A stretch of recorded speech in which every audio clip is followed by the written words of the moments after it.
Hello students, जय हिंद।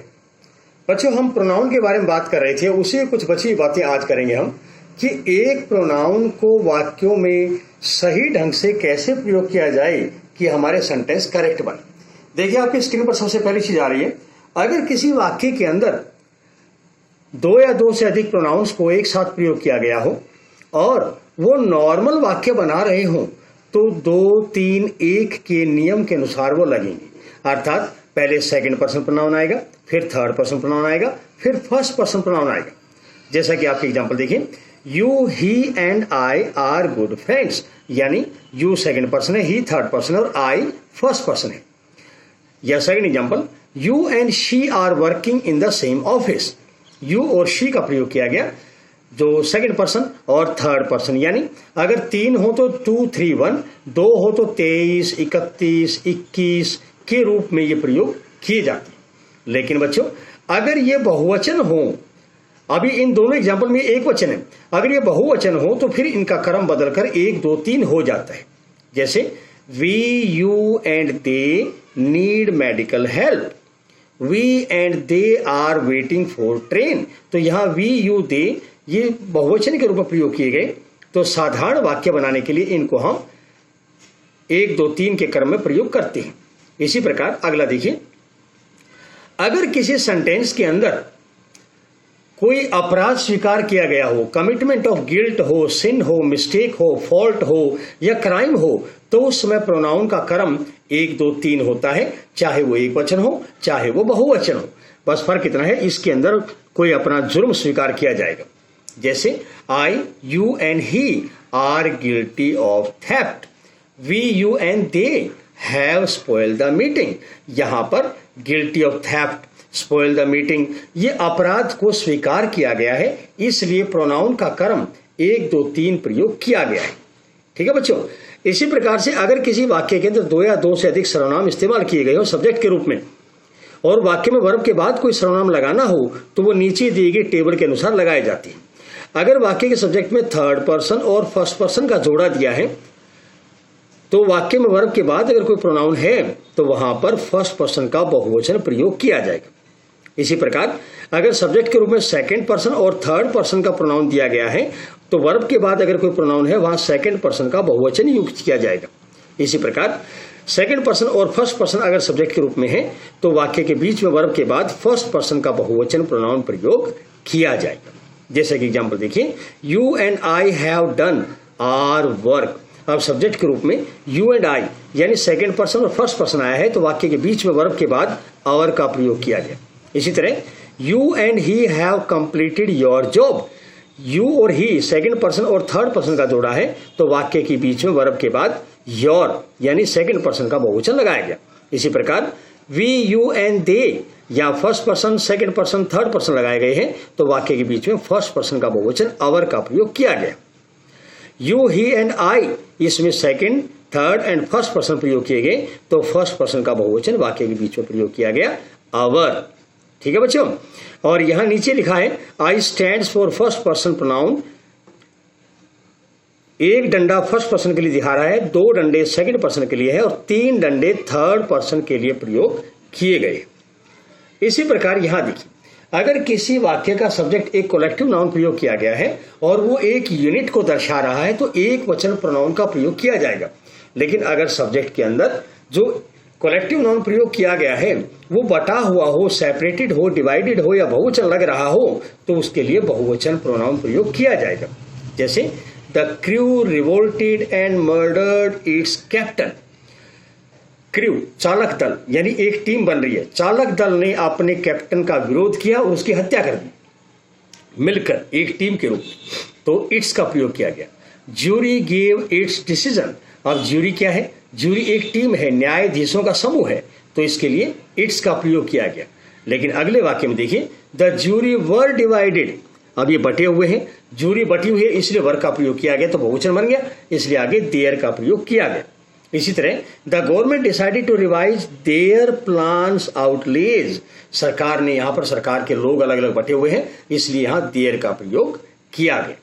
इसी प्रकार से जब 2 सिंगुलर नाउन आपस में एंड से जोड़कर सब्जेक्ट के रूप में प्रयोग किए गए हों लेकिन उनके साथ ईच या एवरी जैसे शब्द लगाए गए हों तो वो हमेशा एक वचन प्रोनाउन को दर्शाते हैं। तो वाक्य के बीच में वर्ब के बाद अगर कोई प्रोनाउन यूज करना पड़े तो एक वचन यूज किया जाएगा। जैसे एग्जांपल देखिए, every soldier and every sailor. अब every soldier and every sailor एक वचन है, वॉज इन हिज यूनिफॉर्म, तो यहां हिज का प्रयोग किया गया। Each officer and each clerk join his duty, एक है, ये अकेला है, एक वचन है, इसलिए हिज ड्यूटी। यानी अगर दो या दो से अधिक नाउन सब्जेक्ट के रूप में हो, एंड से जुड़े हुए हो, लेकिन उनके साथ ईच या एवरी शब्द लगा हुआ हो तो उन्हें सिंगुलर काउंट किया जाता है। हेल्पिंग वर्ब भी सिंगुलर आती है और प्रोनाउन भी सिंगुलर ही आता है। इसी प्रकार से यहां देखिए, singular pronoun and singular verb is used with each, every, either, neither. अगर किसी वाक्य के सब्जेक्ट में ईच का प्रयोग हो, एवरी का प्रयोग हो, आइदर का प्रयोग हो, नाइदर का प्रयोग हो और उस वाक्य में इनको सिंगुलर माना जाता है, इसलिए सिंगुलर वर्ब यूज की जाती है और प्रोनाउन भी सिंगुलर ही प्रयोग किया जाता है। जैसे ईच ऑफ द स्टूडेंट्स, अब देखने को तो स्टूडेंट्स है मगर हम स्टूडेंट्स की बात नहीं कर रहे, हम तो ईच की बात कर रहे हैं। ईच मैंने प्रत्येक। Each of the students is ready to do his duty, एक वचन है तो ईच का प्रयोग किया गया और हिज का प्रयोग किया गया। आइदर ऑफ टू ब्रदर्स, यहां ब्रदर्स की बात नहीं हो रही है, यहां आइदर की बात हो रही है, दोनों में से कोई एक gets his gift. Neither of girls deposited her fees, लड़कियों में से कौन सी ने भी फीस जमा नहीं करवाई है। तो इस तरह से ईच, एवरी, आइदर, नाइदर सबको एक वचन माना जाता है। अब यहां देखिए, अगर दो नाउन या आपस में आइदर और, नाइदर, नोर से जोड़कर सब्जेक्ट के रूप में प्रयोग किए गए हों तो उस वाक्य में जो वर्ब का प्रयोग किया जाता है या जो प्रोनाउन का प्रयोग किया जाता है वह आमतौर पर जो और या नोर के बाद नाउन गिवन होता है उसके अनुसार किया जाता है। जैसे आइदर द प्रिंसिपल और the teachers failed in their duty. अब आइदर द प्रिंसिपल तो एक वचन है मगर और के बाद देखो क्या है, टीचर्स है, बहुवचन है, इसलिए देयर का प्रयोग किया गया। Neither the teacher NOR the students have done their work, इसमें भी नाइदर के साथ तो टीचर एक वचन है मगर बाद में नोर के बाद क्या है, स्टूडेंट्स है, बहुवचन है, इसलिए देयर का प्रयोग किया गया। अर्थात और या नोर के बाद दिए गए नाउन के अनुसार प्रोनाउन प्रयोग किया जाएगा। इसी प्रकार से nominative pronoun is use after such as and then. अगर किसी वाक्य के अंदर सच एज या देन का प्रयोग किया गया हो, यानी एक तुलनात्मक रूप में इनका प्रयोग किया गया हो, दो चीजों की तुलना की गई हो, तो इनके बाद हमेशा सब्जेक्टिव या नॉमिनेटिव प्रोनाउन यानी I, we, you, they, he, she, it में से कोई भी एक प्रयोग किया जाएगा। जैसे एग्जाम्पल देखिएगा, I have no liking for such a man as he. अब एज के बाद तुलना हो रही है तो ही का प्रयोग किया गया। He is as fast as I run faster than he. तो देन के बाद, एज के बाद कभी भी मी, हिम, हर प्रयोग नहीं किए जाएंगे बल्कि I, we, you, they, he, she का प्रयोग किया जाएगा। But if comparison is between two objective pronouns, लेकिन अगर तुलना सब्जेक्टिव नहीं ऑब्जेक्टिव के बीच में हो तो उसमें ऑब्जेक्टिव ही प्रयोग किया जाएगा। जैसे एग्जांपल देखिए, I know you as much as him. अब यहां यू और हिम के बीच में तुलना हो रही है तो यू एक ऑब्जेक्ट के रूप में आया तो उसकी तुलना ऑब्जेक्ट के साथ ही की जाएगी तो हिम आएगा। She likes me as much as him, यहां मी की तुलना हिम से है तो मी एक ऑब्जेक्टिव है तो उसके लिए तुलना के रूप में हम हिम का प्रयोग ही करेंगे। इसी प्रकार यहां देखिए, who and whom are not use for non living things या ऑब्जेक्ट्स। हु और whom का प्रयोग कभी भी निर्जीव वस्तुओं के नहीं किया जाता। These are used for man and living beings. Who is used as nominative and whom is used as accusative objective case. Who का प्रयोग सब्जेक्ट के रूप में और whom का प्रयोग ऑब्जेक्ट के रूप में किया जाता है। एग्जाम्पल देखिएगा, Raj who helps the poor is a good boy.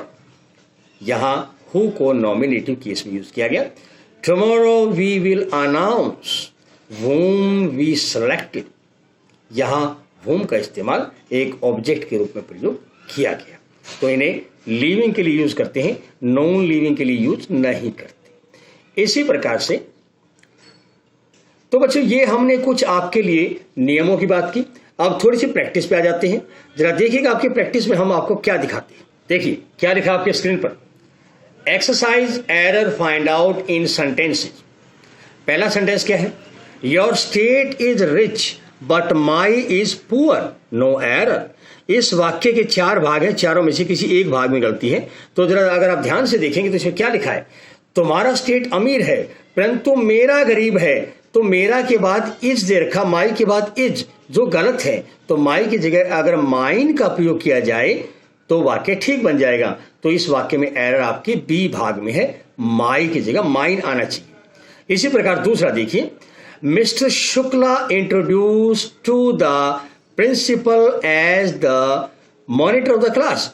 Mister Shukla ने प्रिंसिपल को मॉनिटर के रूप में परिचय दिया। किसका परिचय दिया, अपना परिचय दिया।